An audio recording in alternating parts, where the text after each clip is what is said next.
Hello guys, ಇವತ್ತಿನ video ಏನಪ್ಪ ಅಂತಂದರೆ ಹಸಿರು ಗಾಜಿನ ಬಳೆಗಳ ಬಗ್ಗೆ. ಹೆಣ್ಮಕ್ಳಿಗೆ ಹಸಿರು ಗಾಜು ಬಳೆ ಯಾರಿಗೆ ತಾನೇ ಇಷ್ಟ ಇರಲ್ಲ.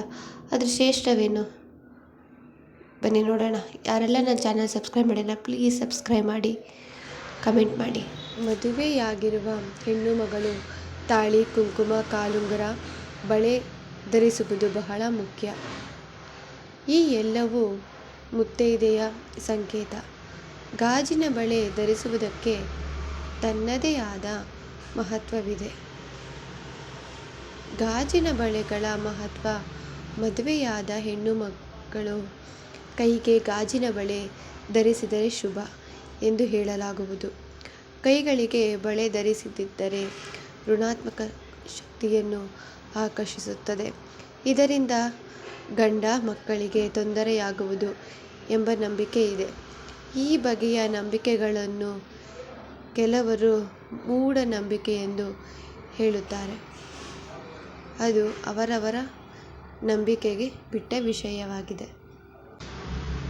ಮೊದಲನೇದು, ರಕ್ತ ಸಂಚಾರಕ್ಕೆ ತುಂಬ ಒಳ್ಳೆಯದು. ಕೈಗಳಿಗೆ ಬಳೆಗಳನ್ನು ಧರಿಸುವುದರಿಂದ ರಕ್ತ ಸಂಚಾರಕ್ಕೆ ತುಂಬ ಒಳ್ಳೆಯದು. ಅಲ್ಲದೆ ಅಧಿಕ ರಕ್ತದೊತ್ತಡ ತಡೆಗಟ್ಟಲು ಕೂಡ ಸಹಕಾರಿಯಾಗಿದೆ. ಗಂಡು ಹೆಣ್ಣಿನ ನಡುವೆ ಬಾಂಧವ್ಯ ಗಟ್ಟಿಯಾಗಿಸುತ್ತದೆ. ಕೈ ಬಳೆಗಳ ಶಬ್ದ ಗಂಡಿನ ಮನಸ್ಸಿನಲ್ಲಿ ರೊಮ್ಯಾಂಟಿಕ್ ಭಾವನೆ ಮೂಡಿಸುತ್ತದೆ.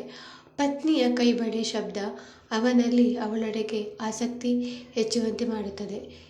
ಇಬ್ಬರ ನಡುವೆ ಉತ್ತಮ ಬಾಂಧವ್ಯ ಮೂಡಿಸುತ್ತದೆ. ಗರ್ಭಿಣಿಯರಿಗೆ ಒಳ್ಳೆಯದು. ಸೀಮಂತ ಶಾಸ್ತ್ರದಲ್ಲಿ ಕೈಗಳಿಗೆ ಬಳೆಗಳನ್ನು ತೊಡಿಸುತ್ತಾರೆ. ಅದರ ಹಿಂದಿರುವ ವೈಜ್ಞಾನಿಕ ಕಾರಣವೇನು ಎಂದು ನೋಡುವುದಾದರೆ, ಸೀಮಂತ ಶಾಸ್ತ್ರ ಮಾಡಲಾಗುವುದು. ಆವಾಗ ಮಗುವಿನ ಮೆದುಳಿನ ಬೆಳವಣಿಗೆ ಆಗ್ತಾ ಇರುತ್ತದೆ.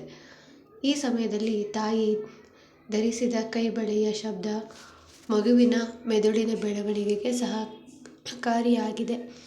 ಅಲ್ಲದೆ ಗರ್ಭಿಣಿಯರಲ್ಲಿ ಮಾನಸಿಕ ಒತ್ತಡ ಕಡಿಮೆಯಾಗಲು ಸಹಕಾರಿ. ಈ ಕಾರಣಕ್ಕೆ ಸೀಮಂತ ಶಾಸ್ತ್ರ ಬಳೆ ಹಾಕುವ ಸಂಪ್ರದಾಯವಿದೆ. ಪ್ಲೀಸ್ ಸಬ್ಸ್ಕ್ರೈಬ್ ಮಾಡಿ.